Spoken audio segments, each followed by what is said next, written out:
చూస్తూ ఉండండి నాకు యూట్యూబ్ని. నేను ప్రతిరోజు మీకు చాలా కొన్ని చెప్తూ ఉంటాను. చాలామంది బాగుపడ్డారు, చాలామంది లక్షాధికారులు అయ్యారు, కోటీశ్వరులు అయ్యారు.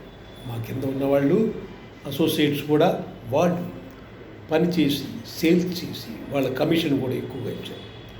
కమిషను ఒక ఎత్తు అయితే కస్టమర్ని బాగా చూసుకొని కస్టమర్తో బాగా మాట్లాడి చేసే వాళ్ళకి కొందరికి బొనాన్జా లాంటిది మంచి ఇన్సెంటివ్లు కూడా ఇచ్చారు. సో మనకు ఎక్కడ ప్రాపర్టీ పెడితే ఇన్వెస్ట్మెంట్ ఆ ప్రాపర్టీ కొరకు ఇన్వెస్ట్ చేస్తే డబల్ అవుతుంది అనే ఒక పాయింట్ మీదే మనం దీని గురించి మాట్లాడుతున్నాం. ఈరోజు మనకు ఇది తగ్గినట్టు అనిపిస్తుంది, కానీ తగ్గుమ్మకు మీకు దాని మీనింగ్ ఏంటంటే తెలుసా మీకు? తగ్గినప్పుడు కొనాలి, పెరిగినప్పుడు అమ్మాలి అనే టైప్లో ఉంటుంది. ఇప్పుడు ఆ అవకాశం ఉంది మనకు. ఆ అవకాశంలో మనం ఎంత తగ్గితే అంత కొనుక్కు పెట్టుకోవాలి. ఇంకో పాయింట్ ఏంటంటే ఓఆర్ఆర్ వేసినప్పుడు చేస్తున్నప్పుడు దాని చుట్టుపక్కల ఉన్న పొలాలు, అక్కడ స్థలాలు, వెంచర్లు కూడా ఉన్నాయి. అప్పట్లో 1000 రూపీస్ ఉండేది, 800 రూపాయలు గజం ఉండేది ఓఆర్ఆర్. కానీ ఇప్పుడు అలా కాదు. ఆర్ఆర్ఆర్ దగ్గర 15,000, 12,000, 14,000 అలా ఉంది. ఆర్ఆర్ఆర్ పక్కన వేసే లోపే ఈ 3 ఇయర్స్లో అక్కడ పక్కనున్న వెంచర్లో ఏ వెంచర్ టచ్ చేసినా డబల్ రేట్ అనేది గ్యారెంటీ. అంటే అది అష్యూర్డ్, అక్కడ మాత్రం అష్యూర్డ్. ఇప్పుడు మీకు 12,000 ఎక్కువ అనిపిస్తుంది, కానీ 24,000, 25,000 పెట్టాల్సి వస్తుంది. అందువల్ల మీరు ఆలోచించి ఓఆర్ఆర్ పక్కన ఉన్నవన్నీ ఎక్కువ రేట్లు ఉంటే కొనగలిగితే కొనచ్చు, లేదా ఆర్ఆర్ఆర్ దగ్గర పక్కన ఉన్నట్టు కొనడం. అందువల్ల ఆర్ఆర్ఆర్ పక్కనున్న వెంచర్లు, ఆ బేస్డ్ వెంచర్లు మాత్రం మా సంస్థలో మా దగ్గరే ఉన్నది కూకట్పల్లిలో. మీరు ఇక్కడికి వచ్చి చెక్ చేసుకొని ఆర్ఆర్ఆర్ బేస్డ్ వెంచర్స్ కానీ, హైవే బేస్డ్ వెంచర్స్ కానీ, లేదా లో బడ్జెట్ కాస్ట్ ఉన్న వెంచర్స్ కానీ చేసుకోవచ్చు. నారాయణఖేడ్లో 575 రూపాయలకు గజం ఇస్తారు. ఒక్క గజం 575 అంటే ½ కేజీ మటన్ తినే వాళ్ళ గురించి మాట్లాడుతున్నాను. ½ కేజీ మటన్ ఈక్వలెంట్గా ఒక స్క్వేర్ యార్డ్. అదే ఒక హోటల్కి వెళ్ళి మనం మంచి వెజిటబుల్ బిర్యానీ తినాలంటే 550 రూపాయలు. ఒక్క పూట తినకుండా మానేస్తే ఒక గజం కొనుక్కోవచ్చు. అదే ఇంటిల్లిపాది ఒక 10 మంది మానేస్తే 10 గజాలు కొనుక్కోవచ్చు. అటువంటిది మీరు ఆలోచించుకొని ఎక్కడ తక్కువ తెలంగాణలో 578 రూపాయలకి గజం ఇచ్చే ప్లేసు మా దగ్గరే ఉంటుంది. మీరు ఇంకెక్కడైనా క్రాస్ చెక్ చేసుకోవచ్చు. మీరు సైట్ చూడండి, క్రాస్ చెక్ చేయండి. నియర్ బై వెంచర్స్ అన్నీ కూడా కాస్ట్ కంపారిజన్ చేసుకోండి.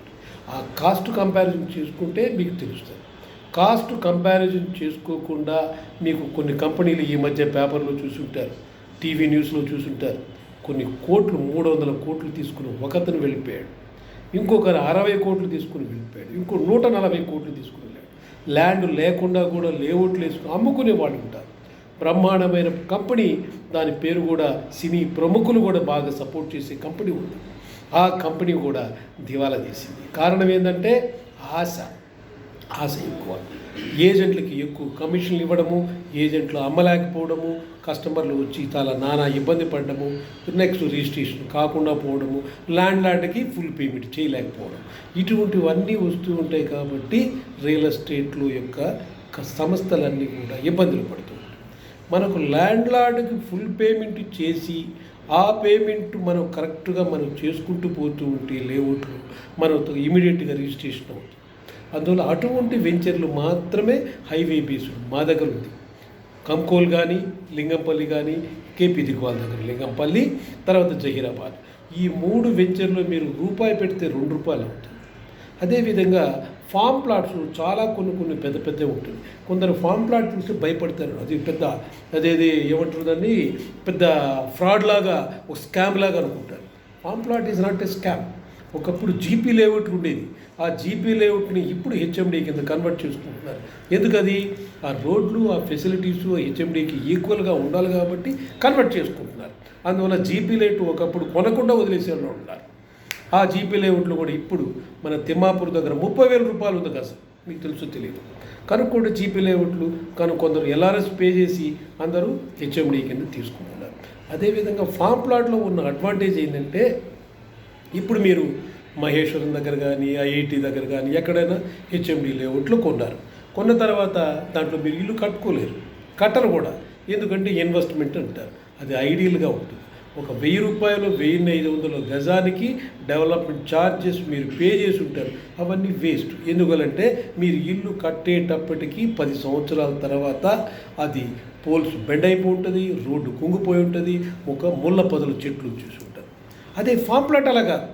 రిజిస్ట్రేషన్ అయిన ధరణిలో ఎన్రోల్మెంట్ అయిన తర్వాత నెక్స్ట్ డే మీ ల్యాండ్కి వెళ్ళి మీరు ఒక చెట్టు నాటచ్చు, ఒక మొక్క నాటచ్చు, అదే పరంగా ఫలితాలు ఇస్తారు. అందువల్ల ఈ ల్యాండ్ యూటిలైజేషన్ సిస్టమ్ అనేది ఫామ్ ప్లాట్లో ఎక్కువ ఉంటుంది compare to other. It is agricultural land. ఆ అగ్రికల్చరల్ ల్యాండ్లోనే మనం తీసుకుంటున్నాం. వాట్ ఎవర్ బెనిఫిట్స్ ఏమైనా వచ్చాయనుకోండి గవర్నమెంట్ నుంచి, వీ విల్ ఎంటర్టైన్ దాట్. అదొకటి. అందుకోసం మీరు ఆలోచించుకొని ఫామ్ ప్లాట్లు చాలామంది స్కామ్ అంటున్నారు. అంటే వాళ్ళకు ఫామ్ ప్లాట్ గురించి తెలియదు, కానీ ఫామ్ ప్లాట్ రిజిస్ట్రేషన్ల దగ్గర మాత్రం జాగ్రత్తగా చూసుకొని లిస్ట్ మెయింటైన్ చేసుకొని ఆ సర్వే నెంబర్లో ఎన్ని సబ్ డివిజన్లు చేస్తున్నారు, ఎన్ని పార్ట్లు చేస్తున్నారు, మనకు ఎన్ని గుంటలు మనకి ఇస్తున్నాయో మోర్ దెన్ 40 గుంటాస్ పైన ఆ సర్వే నెంబర్లో అమ్మకూడదు. అటువంటిది కూడా మీరు జాగ్రత్త చూసుకునే చేసుకుంటే మంచిది. లైక్ ఎన్ఎం అని కంపెనీ ఉంది, అది పోయింది ఫామ్ ప్లాట్స్లో. తర్వాత నెక్స్ట్ సూ అని కంపెనీ ఉంటుంది, అది పోయింది ఫామ్ ప్లాట్లో. ఇంకోటి జే అని కంపెనీ ఉంది, అది పోయింది. అందువల్ల మీరు కంపెనీల్లో ఒక్కోటి చూసుకొని ఫామ్ ప్లాట్లో ఎంతమంది లాస్ అయ్యారు, ఫామ్ ప్లాట్లో ఎంతమంది గెయిన్ అయ్యారు. రిసార్ట్ డెవలప్మెంట్ ఉన్న form plot is the highest. Next agriculture, naturally organic farming చేసే ఫామ్ ప్లాట్లన్నీ కూడా మీకు బెనిఫిట్ ఉంటుంది. ఫామ్ ప్లాట్ కొన్న తర్వాత మీకు నెలకొకసారి 3 నెలలకు ఒకసారి వెళ్ళి చెక్ చేసుకోవచ్చు, చూసుకోవచ్చు మనది ఇది అని చెప్పి. మీరు యూ షుడ్ ఆస్క్. మీరు ఎలా కస్టమర్ మన డిపార్ట్మెంట్ కంపెనీని ఎలా అడగాలి అనుకుంటే అలా అడగాలి. మీరు ధరణిలో ఎన్రోల్మెంట్, రైతు బీమా, రైతు పథకాలు ఏమైనా ఉన్నాయి, పిఎం కిసాన్ ఉన్నాయా, తర్వాత ఎంఓఈ ఇస్తున్నారా, లీజ్ అగ్రిమెంట్ ఏమైనా ఉందా, ఇది మాకు ఏవే బెనిఫిట్స్ ఉన్నాయి, గోల్డ్ లోన్కి ఏమైనా బెనిఫిట్స్ ఉంటున్నాయి, నెక్స్ట్ లోన్ వైవర్, పిఎం కిసాన్లో లోన్ వైవర్స్ అవన్నీ ఉంటాయి. ఇవన్నీ వర్తిస్తేనే యువరే అగ్రికల్చర్, రైతు బిడ్డ అంటారు మీరు. అందుకోసం ఫామ్ ప్లాట్ మీరు కొంటే మీకు ఒక వ్యవసాయ క్షేత్రం ఉన్నట్లు లెక్క, వ్యవసాయం చేసుకునే ఇది ఉన్నట్లు లెక్క. మన ఆంధ్రాలో నెక్స్ట్ పర్టికులర్గా సౌత్ ఇండియాలో ఏంటంటే మన ఇండియాలో కూడా ఒక రైతే రాజు. ఈరోజు మీకు ప్రతి వ్యవసాయ భూములన్నీ కూడా ప్లాట్ల కింద కన్వర్ట్ చేసుకుంటున్నారు. కానీ రేపు 10 సంవత్సరాల తర్వాత 100 సంవత్సరాల తర్వాత మీకు వ్యవసాయం చేసేవాడు దొరకపోవచ్చు, మీకు ఆ గనుము ఆ కాలువ దొరకపోవచ్చు, ఉండకపోవచ్చు. అన్ని ప్లాట్లు మయమైపోతే జనాలు ఉంటారు. అందుకోసం form plot is the best. దీంట్లో మీరు ఒక బియ్యం తప్ప, వరి పైరు తప్ప మిగతా అన్నీ వేసుకొని పండించుకుంటే 365 రోజులు 3 గంటలు, అంటే ఒక సంవత్సరానికి 65 రోజులు దాటి 3 గంటలు కూడా ఉంటుంది. అది కూడా మీకు పనికి వస్తుంది. అందువల్ల మీరు ఆలోచించుకుని ఫామ్ ప్లాట్ కొనే పని అయితే నా దగ్గర రండి. ఇది మై అడ్రస్. మరి మా దగ్గరకు వచ్చి మాట్లాడండి, దానికి ఎలా చేస్తాం, ఓకేనా. మాకు హెచ్ఎండిఏ ప్లాట్స్ కొన్ని, టీటీసీపీ ప్లాట్లు కొన్ని, ఫామ్ ప్లాట్స్ కొన్ని ఉన్నాయి. మొత్తం 16 వెంచర్లు ఉన్నాయి. ఒకటి ఓఆర్ఆర్ బేస్డ్ వెంచర్లు అయితే ఓఆర్ఆర్ నుంచి 12 కిలోమీటర్లో ఉంటుంది. అదే హైవే బేస్డ్ కానీ వెంచర్లు అయితే 2 కిలోమీటర్లు 1 కిలోమీటర్లు మధ్యలోనే ఉంటుంది. అదే ఆర్ఆర్ఆర్ బేస్డ్ వెంచర్లు అనుకోండి, ఆర్ఆర్ఆర్ మార్కింగ్ బిఫోర్ ప్రస్తుత రేట్లో మీరు కొనగలిగితే, మార్కింగ్ తర్వాత ఒక రేటు, మార్కింగ్ తర్వాత మట్టి వేసిన తర్వాత బ్లాక్ టైప్ వేసిన తర్వాత ఎక్కువ రేటు. అందువల్ల RRR point is very important. మీరు ఫెచ్చింగ్ కావాలంటే ఓన్లీ ఆర్ఆర్ఆర్ బేస్డ్ వెంచర్స్ తీసుకోండి, అవి మా దగ్గర ఉన్నాయి. Okay, thank you very much. చూస్తూ ఉండండి నా